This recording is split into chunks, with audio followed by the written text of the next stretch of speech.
chatting with Craft Atelier, you notice we changed the location and the angle a little bit this time around to create some so that people can see interest. the rest of our studio as well. Like this is usually the back of the area where we usually talk. Yes. This is the opposite area. Correct. But those of you who are not familiar with our space, this is actually the workshop area. And I guess makes a bit of sense because during this later in the video, we will talk about the workshops. Yeah. Some updates to our workshops. Yeah. But anyway, we are recording this at the end of December 2023. Really at the end of it. Yeah, at the end of 2023, but it is meant to go online in 2024. So, in a sense, Happy New Year, everyone. Happy 2024. We hope 2023 has been as good as it can be to everyone. And this is kind of us summing up the year because we did start out the year talking about our 2023 projects. Yeah, what we plan to finish. And we both had a list of about 10 to 12 things. Yes. I think if you watch our first video for 2023, we talked about the projects that we planned, some pictures, I think we had some screenshots of samples, by, of course, like the design samples by the designers. Then along the year, we did talk about having a video in December to kind of conclude, to show you what we've made. Kind of like how well do we stick to our plans? Yeah, like New Year resolution kind of thing. But we didn't manage to get the video done in December, so we figured we'll just do it as part of the January 2024 video. So maybe we start with talking about the 2023 projects. Like I didn't say, we had a list of projects. I can start by saying I deviated the most from my project. We went through the list, and I think of my entire list, I've only finished 2 of start and finish. No, actually I started maybe, but finished them. So I finished the Iron Shirt Shawl by Martin Up North. So that I finished it in purple pearl from Lavender Delicious from Shepjes. It's hanging in the studio as of now. We're filming it. This video. So I did finish that. I also finished my evening cardigan. That one you finished early. That one I finished quite early. Actually, those 2 projects I finished quite early. I would say in the first half of the year. And then after... Yeah, I made some progress on my 1-stroke bolero. I think I got to the point where I'm past the moss stitch ribbing part. So I'm in the main part, which is why it gets left out quite a bit. You get to the part where it's like, could be more interesting. It's just knitting it around. Yeah, it's just knitting. I am playing with 2 different colours though, so it has a little bit like those varsity jacket kind of feel because occasionally you get like one stripe of another colour. I made some progress on my beaded lace shawl. Done actually. Yeah, actually I've done all the way to the last 25 repeats of the border. Yeah, but it is a project that takes quite a bit of concentration because not the kind you do when you have 15 minutes of a break. Yeah, because it's a 10-row repeat. You need to do the 10-row repeat 25 times, but the 10-row repeat is like 30 stitches, and every row is different and has beads. So it's that kind of project where you need to kind of like be confined. You have no one calling you, mommy. Yeah, or like cannot do a community night because I probably make a mistake a couple times before. Yeah, so that one's kind of on hold. But actually, the reason why I never do any of the other projects, or at least the excuses I give myself, is that I completed several Sashiko projects as part of, I guess, our testing of a Sashiko program here for the studio. You did a lot of stitching this year. I did a lot of stitching. Bajello. I did Bajello as well. So I've done a lot of Bajello, punching, long stitching. So it was a lot of a lot of stitching because those are also going to be the new workshops that are going to be coming out in 2024. So a lot of it has been that background work. We've done up also like latch hooking. I basically tried a lot of different crafts and ran through them so that we can see which are the ones we can develop as a full teaching class, or we can develop as a stitch along procrastination. Some of it is also testing out the kits to see if the kits will work for our studio. Also for things like maybe some of the new procrastination series.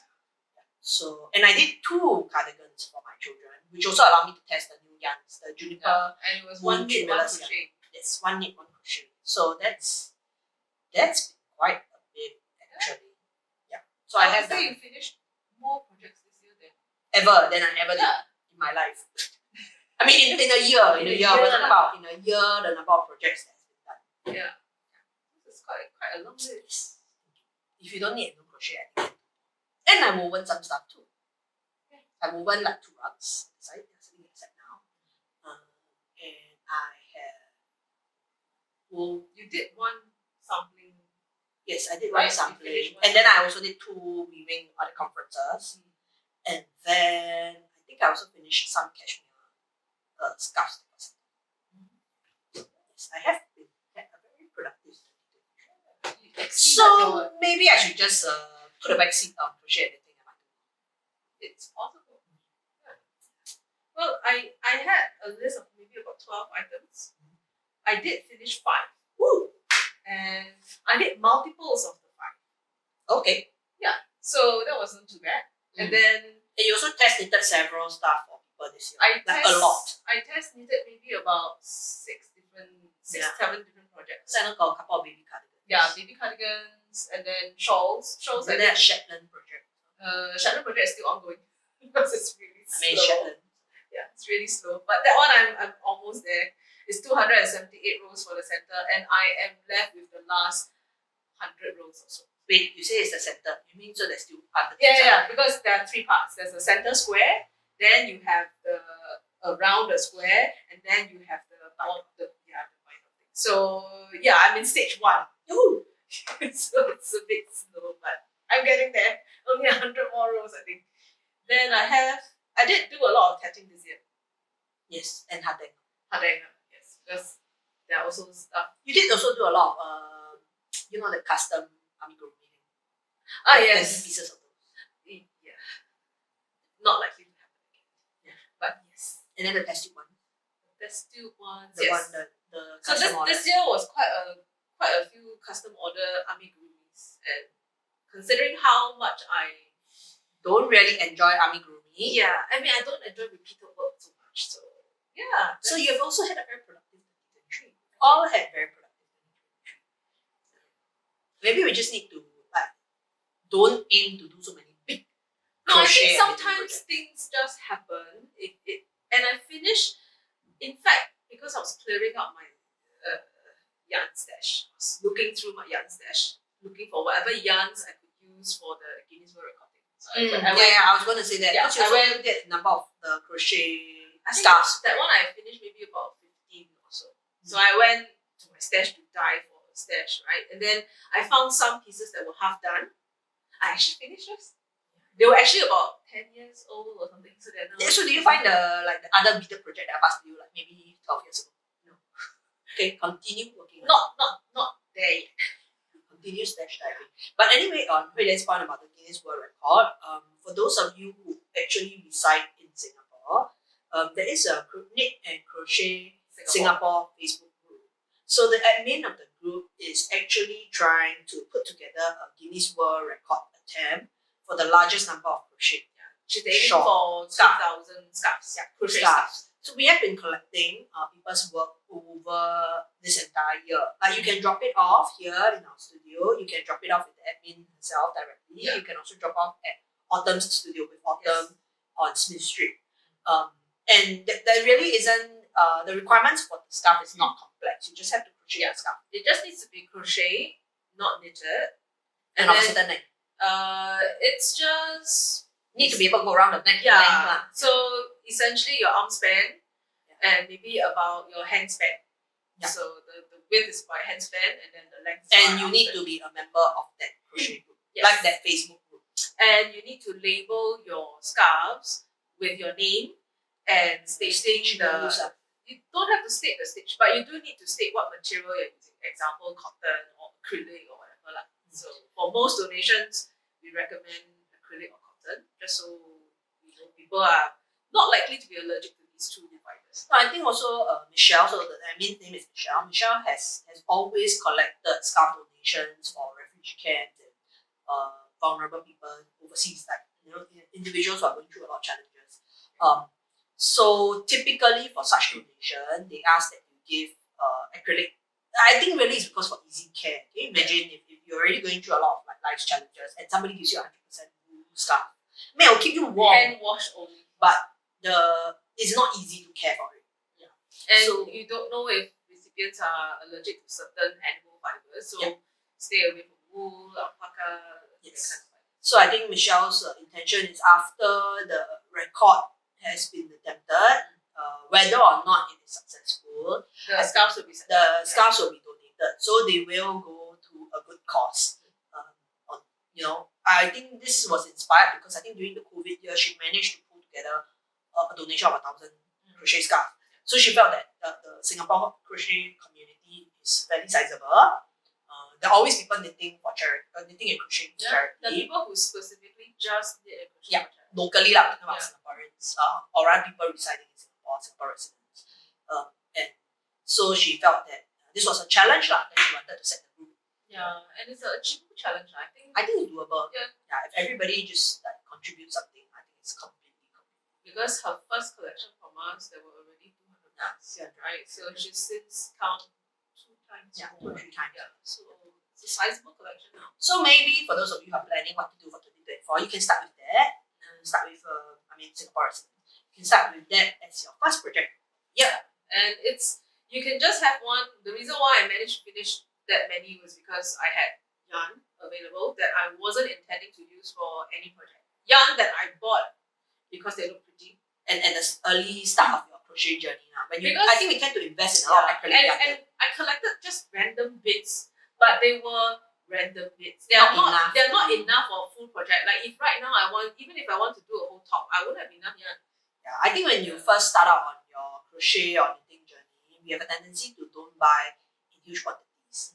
We may buy 1 ball or 2 ball, which at this stage of our crochet and knitting journey, it is insufficient. It's just it's just one Because thing, we will yeah. do bigger projects, like bigger shawls, more complex scarf work, And wearables. also the ones that I used were mostly worsted and DK weight, which I hardly use these days.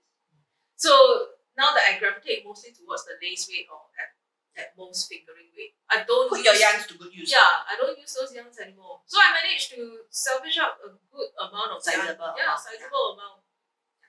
So make that one of your projects. So that's really, I mean, you see how we went on talking about 2023 and then now 2024. So what are the projects you have on your mind this year? Well, first and foremost, I do want to finish the Shetland. because that one is It's like a to-do in your bucket list. it has to be done. It's just that I often take breaks from it because it's a 2-row repeat.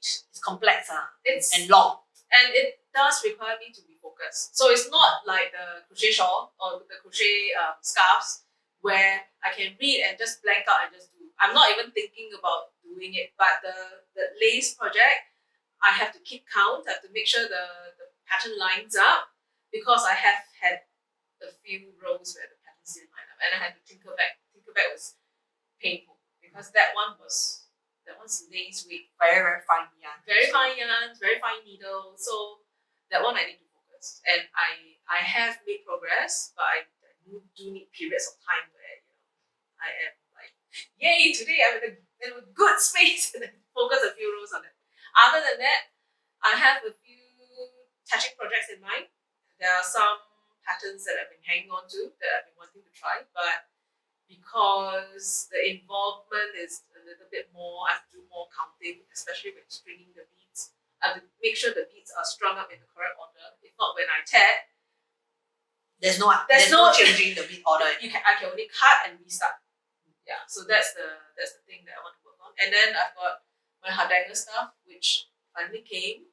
I've got supplies now, so I can have more projects out. Yeah.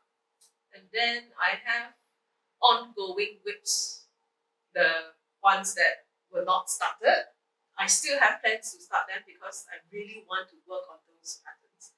And I think I have the yarn selected for about 3 of the projects already. So those will be in the works.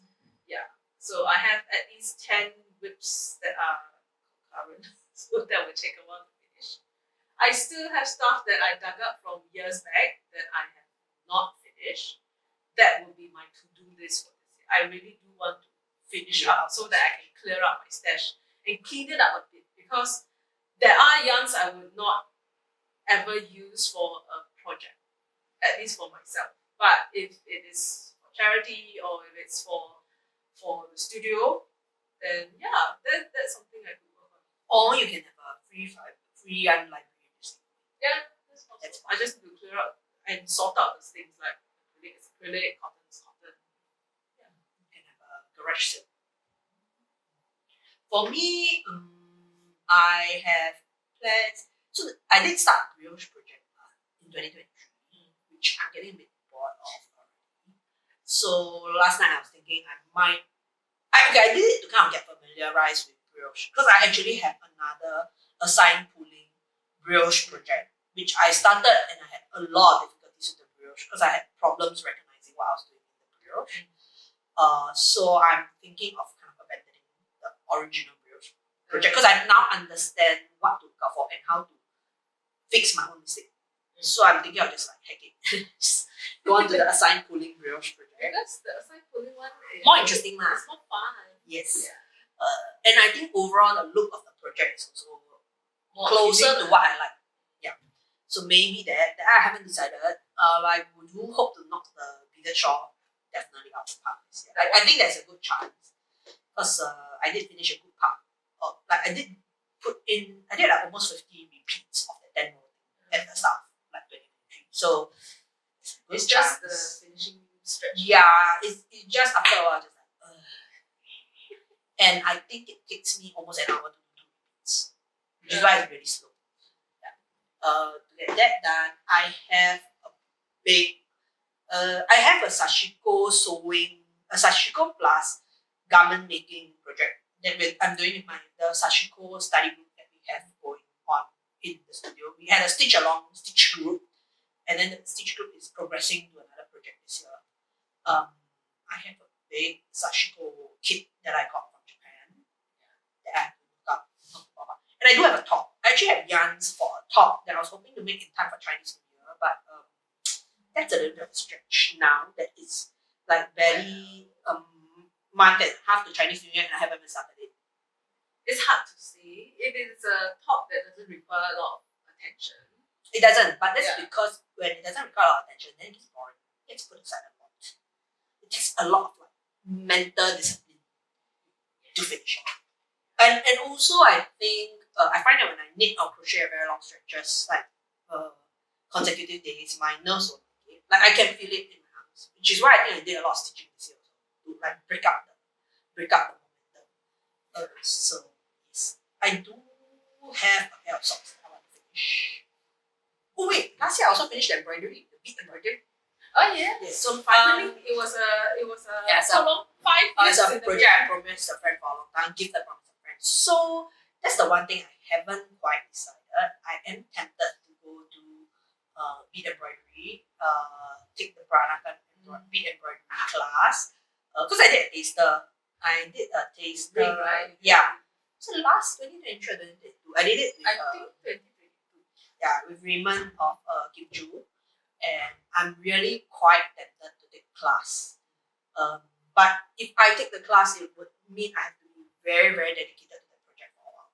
Oh yes. Yeah, but I feel that there's also a window to do it because I've started to wear progressive lenses, so there will come a time where fine work will not be to my advantage. Like knitting and crochet doesn't require so much close-up work. Yeah. So if I want to do any of these like very fine stitching, And do it and soon. even knit and crochet, if you cannot use small needles, you use the big ones. Yeah, you can get around it. But something like the beaded shoes, You cannot use big beads. traditionally they are 15/0. Yeah. Already, I think Raymond used a slightly bigger size. 13. Yeah, so any bigger, I think it would not look. It will be It doesn't like give you the right vibe. new age chunky. I mean, it can look nice, but I think it doesn't give you the correct vibe. Yeah, the different. So I think there's a window, and maybe y'all can leave your comments. I mean, whether you think I should do it. You can always borrow my magnifying thing. I mean, I can always buy magnifying. Speaking of which, I also have some cross stitch projects to finish up. Yes. Yeah, so I'm hoping to get some of these fine work projects while I can learn them while my eyes are still functioning well and my fingers can do that kind of technical work. Yeah, one more thing I want to get started on properly is also Yes, because that's also one of those things in the pipeline that we want to do. So yes, so that's all our projects at this point. Our plans. We decided not to like lay out a list with like cut pictures because maybe we jinx ourselves. When you put the picture then never get done. Plans always change. But we have some broad directions for ourselves. Yes. And hopefully it will get done.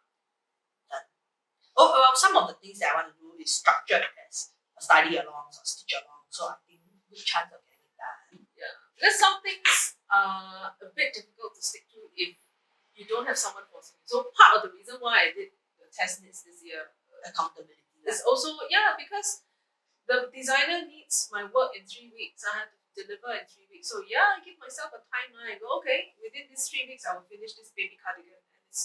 And I don't take on projects I cannot finish. I know if I focus a little bit, I will get it done. So that's how you can get projects finished. So that's our personal projects, our personal, I guess, intentions for 2024. Studio wise, I think by now most of you will know, annually there's always a fee and price adjustments. This year, and typically we do the adjustments at the start of the year, like 1st Jan, we make the adjustments. And then what normally happens is we make the price adjustments and then we close it to a stock take, annual spring cleaning and stock take near Chinese New Year. Last year we actually closed the online shop twice, once to make the adjustments and then once during the stock take, because we have to close the shop so that there's no movement of stock during the stock take and the annual spring cleaning. So after some discussion, this year in 2024, we'll be doing it only once. Like we'll merge the two timelines together. This so it's less work. I think it's less disruption for everyone. And the good thing is that as someone who's buying our products, it gives you about an additional month in January of 2024 to finalize any decision. Actually, all the manufacturers have shifted their prices. Some shifted as early as September. Yeah, in September 2023. And what we've done is it's hard for us to keep changing prices along the year. We strive to only make price adjustments once a year. So as much as possible, we absorb all the increases in the cost into using our margins. That's why we have quite lean margins at times. We know that sometimes everybody needs a bit of time to decide if they need to get the things that they especially when it's want. not necessarily It's a want, it's not a need. Whether you really want to get it.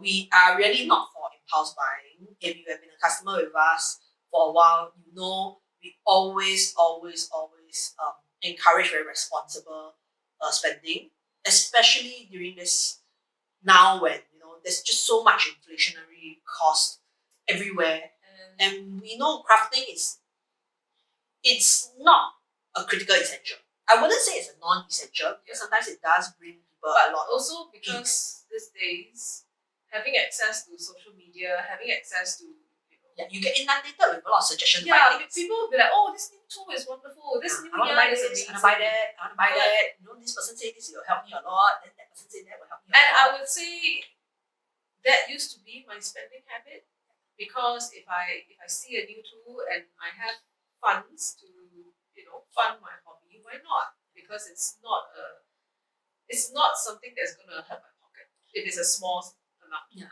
No, not just that. I think we've also over the few decades that we've been crafting and getting all this suggestion of what to buy. I mean, right now it's very I think in fiber crafting you see a lot of suggestions like that. But you need to know that in the paper crafting community, this has been going on for years. Influencers will always be reviewing new tools, new things.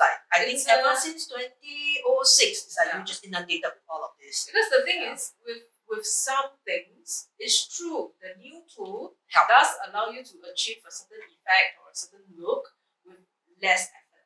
But it's not necessarily the effect you want. Or it's not like you cannot get there by your own devices. You can have maybe take 2 or 3 steps more, right? And then you can get there yourself. Correct. So you don't always have to chase after the newest thing. So last time I find that when I buy a lot of tools, I get the effect that the tool suggests, but actually I realize as a crafter I don't really use those effects in my work. And you might not like it. it is just because it's trendy. And I also realized that a lot of people, when they recommend the tools, they come from a very different habit of crafting, or they have other resources. I mean, I tell this to a lot of my rigid header weavers. They tell me, oh, they watch videos, people talk about doing indirect warping, getting a warping board, and so on and so forth. And I always explain to them, I think first of all, we need to know that there's a geographical difference. So we don't have the space and we don't have easy, affordable access to these tools. Whereas if you live in North America, let me tell you this, and I've lived there as a weaver before, it is really, you have the space and it's not costly. So I would of course get the tool to save myself time. But when you live here, is a different consideration. You also don't have as much time to work on your hobbies. And then the second thing is many rigid header instructors that you see online, please don't forget that they are also multi-shaft weavers. So things like a warping board is already in their arsenal of tools because you need to have that as a multi-shaft weaver. Yeah, so of course, if you ask me as a rigid header weaver, I can use it lah. I'll use a warping board because I already have it. I would not use it. But to buy it, if you are solely only a rigid header weaver, I think it requires more thought. I'm not saying you can't buy it. I'm just saying think through it. It's more of at the end of the day, it's a personal decision, right? Whether you make a purchase or not. But there are a lot of, when you get flooded with suggestions for tools and accessories and stuff, there's also this thing about how some of the people who are sharing this information, they share not just because they love to use it, but also because they're promoting on the manufacturer's behalf. And it is advertisement. Yeah. So we do have ways to go about doing all the things that needs to be done easier with a tool, fussier without a tool, and it's a matter of your circumstance. Do you have the space? Do you have the means, the excess means? Yeah. And do you really love it so much that you don't mind paying for a tool that will sit in the dust for 6 months of the year and you use it only infrequently? Yeah, because I do have tools like that. I do have a whole cupboard full of tools like that. Yeah, and it's fine. If you can afford it, if you have the space for it, and you don't mind collecting dust, you can. So anyway, long story short, I think the reason why we therefore decide to shift that price adjustment to a month later, to start only in February, is that it then gives us, so now we announce the fact that we're going to adjust the prices. Some of the price adjustments will be significant for some manufacturers, more so than others. Because some manufacturers have also helped, because they did a major price adjustment in 2023, so they've decided for 2024 they won't make the adjustment to try and make it easy. Not easy lah, but I guess considerate for consumers. So we can't tell you who will adjust more and to what extent. But we're just telling you that expect that there will be a price adjustment to a good number of items from February onwards. So this is the window of time in January. If you have been eyeing a tool for a while, you can drop in to check with us on a potential price increase. We may not be able to give you the new price because we are still churning through the admin work to calculate the price. And it's not AI that does the calculation. It's not a separate accountant that does the calculation. It is me and an ex-student who I've kind of roped in to help double check my work. Yeah. And so I'm only able to do it when I'm not in the studio. So there is a limited amount of time that I can set to it. So don't sometimes it will take us a while to get back to it. Yeah. But just know that there's a price increase and this will coincide. So this will start in February because on February the 1st, we will close our online shop. And physically we are closing the studio from the 5th of February to the 13th of February. In between there's a Chinese New Year break for our annual spring cleaning and stocktake. So I would say pretty much on the 1st of Feb, we'll suspend all the product sales. And then after 15th of Feb, the new prices will go up in the website. So anything that, even if it's a pre-order, as long as you pre-order before the 1st of Jan, we will honor the price. For any workshops that you sign up with us, if you sign up before the 1st of Jan, we will honor the price. That means even if there's an adjustment after 1st of Feb, we will honor what you paid before the 31st of January. Yeah. So that is what we would do. And because some of the products that we use bundled with the class, the prices have gone up, we have made the decision to remove some of the bundling. Really because we want to keep our fees affordable. So where the bundling is non-essential, we are removing the bundling and offering you the option to buy that product at a discount if you need it. Because some people, we've noticed over the years, because we have grown a weaving community locally, some people, for example, some of the weaving classes, like pickup class, you may already have the header that is bundled with the class. Because some people buy before they attend. Buy before they attend the class. Right, so some people don't need the loom because they are taking the class because their friend took the class, really liked it, and the friend is able to spare the loom for them to try weaving for a couple of months. So they actually don't require the bundling anymore.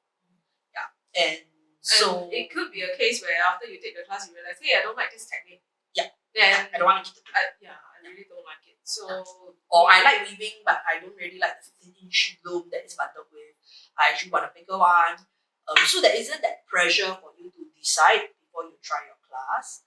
I think philosophically, as a studio, we've always believed in getting you started, but allowing you to have the option along the way to say, I may not enjoy it. Especially the weaving classes, because weaving equipment is Costly. Yeah. So in the past, we used to bundle it because we were able to get the tools at a very affordable rate. But as shipping costs and the cost of wood has gone up, weaving tools, the prices have gone up a lot in the last 5 years that we've been in business. So we've decided that if we want to stick to our philosophy of making it affordable for you to try, then we need to break some of this bundling. Not all. I think some of our classes we will still bundle. Yeah. But you have the option of doing the class without the purchase of tools for a good number of the classes. So in 2024, from February onwards, you will see I mean, we're not making the adjustment now to our workshop listing because we only have 31 days to try to get everything ready for the stock take, try to get the new prices out, and then try to make all this adjustment while the website is live. Just creates a lot of room for errors. Yeah. So what we'll do is on the 1st of Feb, when we close the online shop, that's when we will start to update the listing for the workshop. The workshop prices will all get updated, so on and so forth. The dates don't change. The scheduled dates won't change. But the class offer will changes change. slightly. So if you are very certain you want what we are offering now, you purchase the workshop now, you will get what is listed now. Okay. If you are not too certain, it doesn't appeal to you, all the bundlings don't appeal to you. Then you can book your classes later. Yeah, just book your classes later. The same dates will hold, so you can block those dates on your schedule, but you only book those classes after 15th of Feb. So those classes where the absolute bundling must be there so that you can actually do the work, we will also state it up front, like what is there. What is the required tools? And what is not included but available for purchase after or as a separate purchase, that is up to you to decide. Yeah. So Along the if way, you purchase it with the workshop, we'll give you a discount to try and make it more manageable. if you have friends who already own that tool, you could borrow it, or or you can just rent from us to use during the class and then decide whether you want it. Yeah. So then I know some of you also have the question, which is like, what if you wait until after 15th of Feb and then you read the description, realize you like the earlier one more? Then can you just get in touch with us and then we'll evaluate on case by case option, because we just cannot do so many. Yeah. We rather you don't book it upfront, because when it comes to refund, we typically are not able to refund you in cash because of the fact that the portal that we use to do all the booking, we have taken a cut of fees. The credit card payment providers will have also taken a cut of fees, so it's very hard for us to absorb those fees. Refunds are fussy. Yeah, so usually we will refund in short credit, which some of you may not prefer lah. So if you are not sure, don't impulse shop. Just get in touch with us. Don't impulse shop. Just get in touch with us. Yeah, which is why we also need the 31 days to deal with a lot of these people who just need to have a chat to find out what's going on. So that's that.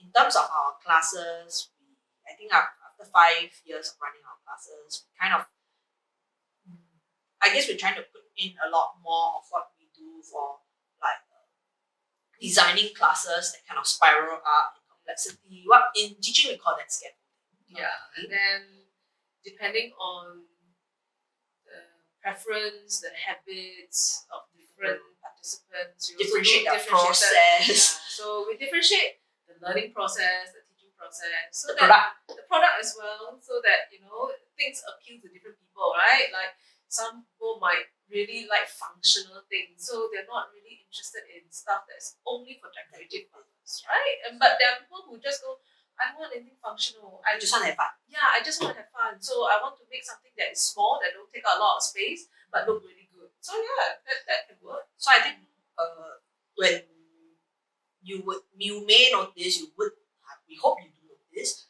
that after 15th of February, we sort of like clean up our workshop offerings and put in what we have sort of rejig a little bit with the bundlings and stuff like that. You will see that we are going to try to differentiate the experience, the process, and the product. I guess in the sense it's like we ask ourselves like, what is our expertise, what is our strength, and our strengths are really all the years of experience we have differentiating and helping learners learn in school. Yeah. And we deal with complex subjects like mathematics and chemistry.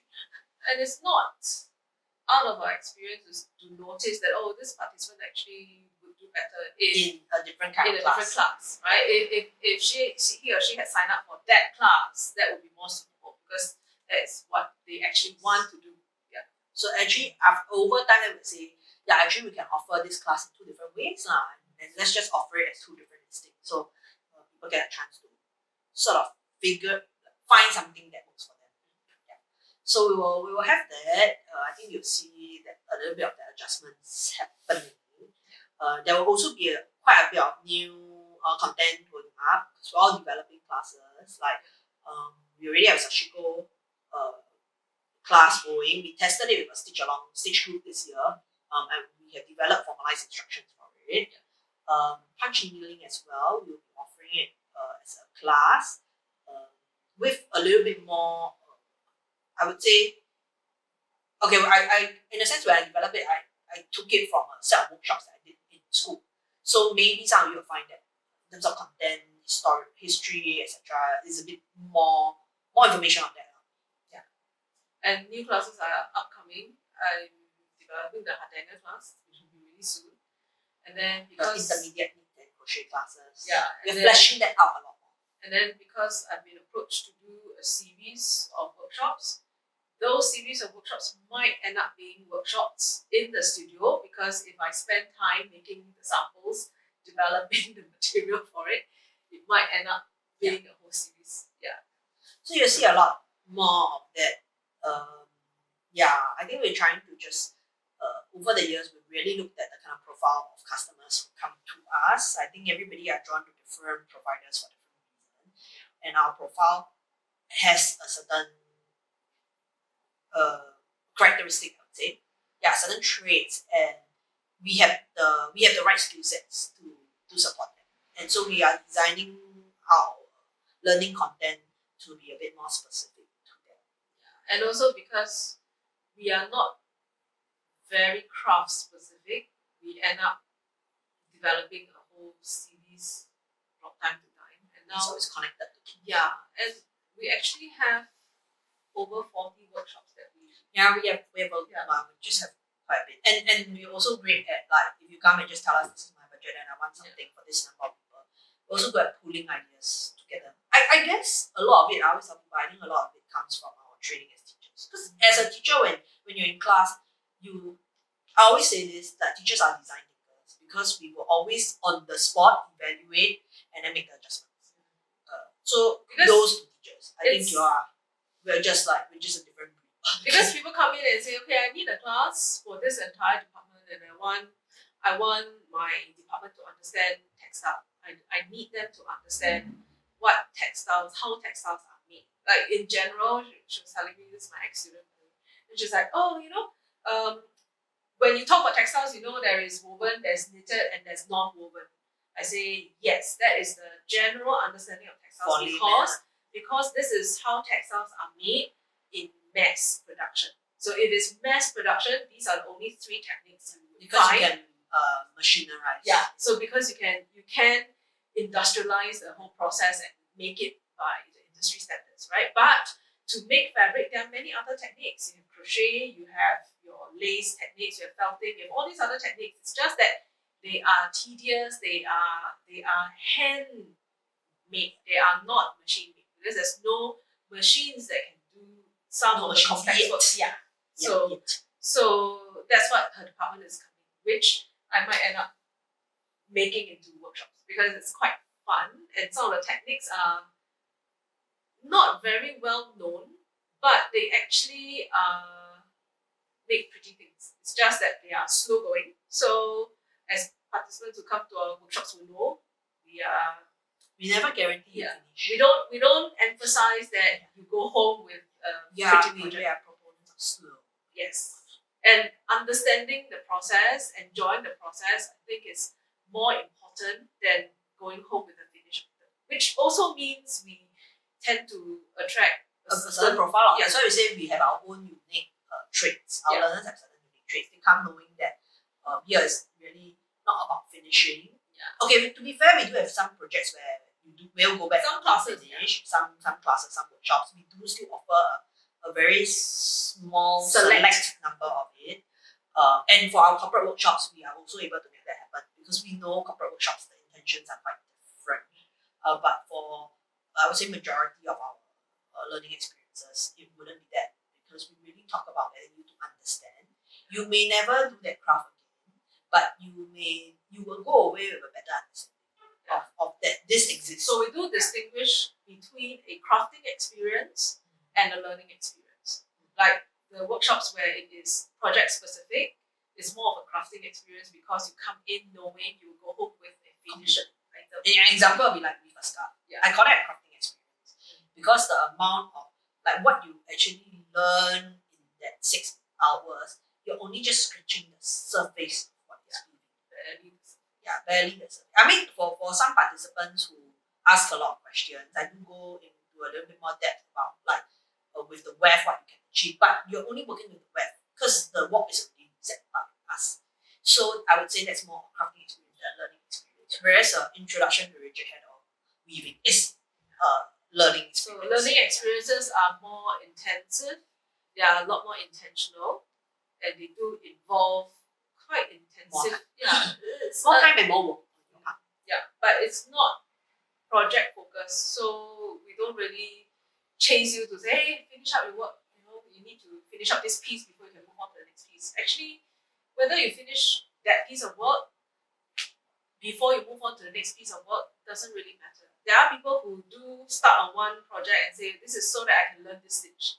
And then you learn halfway and go, you know what, I'm done. I don't like this stitch. Let me go on to another project because no, I like it, but I learned enough. So I'm going to go and do another project. So it's fine. There's no specific need to So yes. So with that, I think that kind of gives you an expectation of what is to come for 2024 from us. I think 5 years into the business, we're asking ourselves what differentiates us. What do we stand for as a studio, and how we want to structure the experience for anybody who comes into the studio. I think this whole idea of us being like very deliberate and very thought through, all the way from the retail experience. We try to discourage impulse buying, try to encourage responsible buying, really thinking through what you need, and really for us is to match you with the tools that truly will elevate your crafting or learning experience, and then going through our classes as a whole, our workshops, the way everything is designed. I know sometimes people give us the feedback, it takes so long for us to come up with new things. I think unfortunately that's also one of our weaknesses. We think too much about it. And we test class like to death. Because recently I was asked this question because I was teaching a class and this customer of ours was doing her weaving and she was asking like, how do you know that you need 3 hours to finish this workshop with this group? I said, I'm a teacher.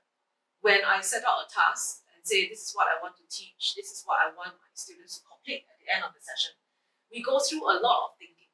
There is a lot. Visualize. There's a lot of. You have to imagine a scenario where if I'm able to do this in 5 minutes, how long will my student take? Right? So we kind of anticipate the kind of duration. We anticipate the questions they might have. We anticipate the kind of challenges they might face, like, oh, they will do this, so I need to tell them right before, don't do this, right? Because and no, even after you tell them, you still anticipate that some of them might still do it. Yeah. How are you going to fix it? so then there'll be like a lot of troubleshooting that you need to really plan Build ahead. into your lesson. And so that is part and parcel of what we do. And so that's why it takes forever It for takes us time, to come up with something we are satisfied with before we launch it. Like my Atelier class, to be honest, it was actually ready to be launched in the middle of 2023. But I wasn't happy with it because something was not right. I decided to revamp so that something else makes sense. So, I mean, it's the same for punch needling. It's not like we've not had punch needling kids here for a while. We have, and a lot of people ask me why I don't teach it. And it's really because I feel like there's something not quite there as a learning experience.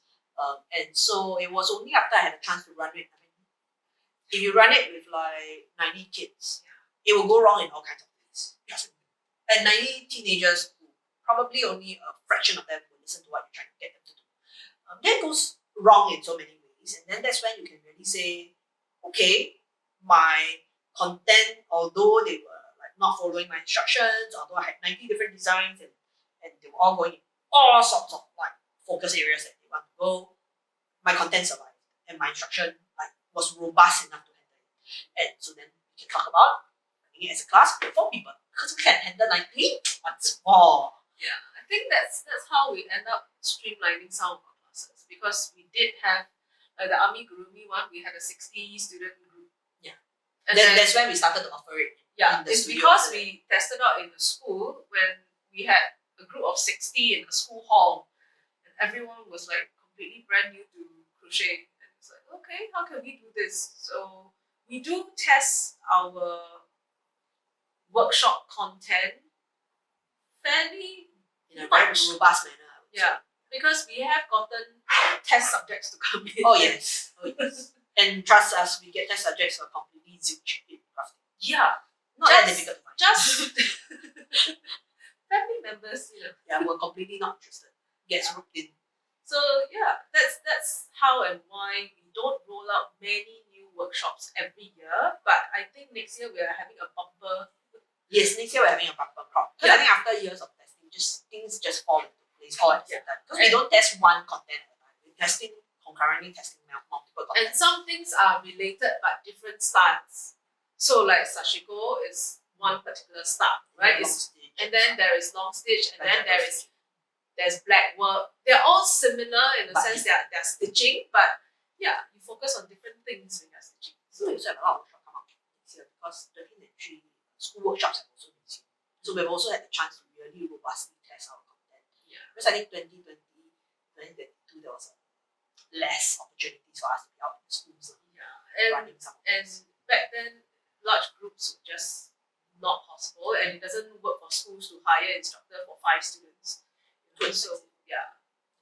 So basically I think 2024 is set to be a pretty exciting year with lots of stuff. We hope to get your support for a lot of the new workshops and content. Not all of them will be run by us. Some of them will be run by partner instructors who have supported us during our school workshops, and we work with them to develop a lot of this content together. We also have new partner instructors who just joined us, So we have a couple of new partner they're instructors. offering their own unique crafts within our studio.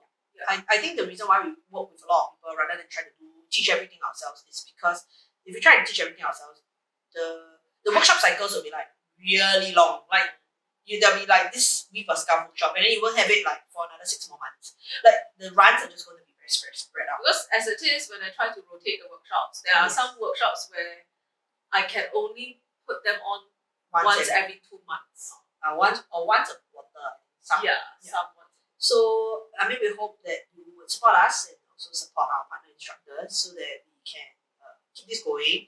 And if you need a workshop in Mandarin, I know we get this query a lot. Sorry, we don't do workshops in languages other than English and Mandarin because we are only bilingual. And if you have seniors in your home who you like to do some workshops, you worry about the duration, the timing, the language option, just get in touch with us. We actually have had some of these special requests, and we can always do it in Mandarin in a mix of like some dialects, not a lot, some dialects, Yeah, and we can work with you to sort of make it more manageable for the seniors. And it's always possible to break a class up into manageable bits so that it doesn't have to be a 3-hour block or 6-hour block. We can do it. It's a matter of meeting the compromise. Yeah. In terms of scheduling, in terms of cost, because when sometimes you break it up in terms of costing, like maybe we need to hold the equipment for a longer time for you, then there might be some adjustment in the fees. I think it's always open to discussion. And if you have a certain budget constraint, you can also let us know, because we will then work with your budget to design an experience that really work for you and your And kids. we have worked with all kinds of groups, from preschool all the way to senior citizens activity centers. That was, yeah. So we can now. We just need to know upfront what are your constraints, and then we will then work with you to design the best possible experience within those constraints. So yes, I think that's about it. It's quite a long video, but I mean we were trying to summarize 2023 and start 2024. So just need to remember, for a good part of February we will be closed. Almost basically half the month. Yeah, basically half the month. But then again, that's also the time where most of you are also very tied up in your family affairs because of Chinese New Year. So we'll see you in the coming year, 2024, the year of the dragon. May be a very prosperous year. Oh yes. Lots, of good fortune, good health. That's it. Yeah. See ya. Bye.